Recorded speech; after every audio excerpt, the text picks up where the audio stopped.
Everybody gets this question asked, where do you get your ideas? And I guess, it's having to imagine yourself in a situation in which there is dialogue. Either that or just observations around you that are weird.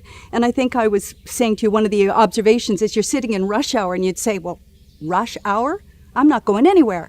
And it's observations that are always about the ridiculous, things that don't make sense.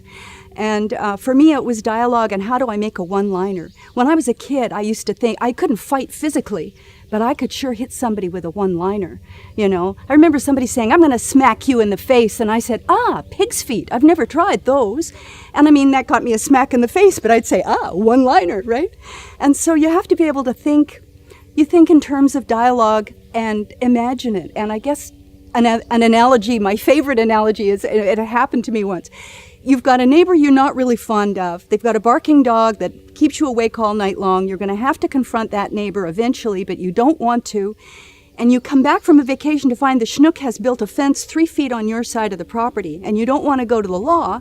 So you lie awake all night long and imagine, well, if I said that to them and they said this, but if I said that and then they said that, but if they threatened me, and you even come up with what the threat actually is. There's a dialogue in your head, and that's what a writer does.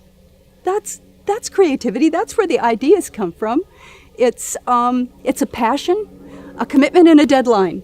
I have a passion about something. I want that fence off my property. I have a commitment to get it gone, and my deadline is now. Or your passion could be your son, and your commitment is to him, and his birthday is the deadline. And you're going to come up with a lot of creativity to give him the best birthday in the world.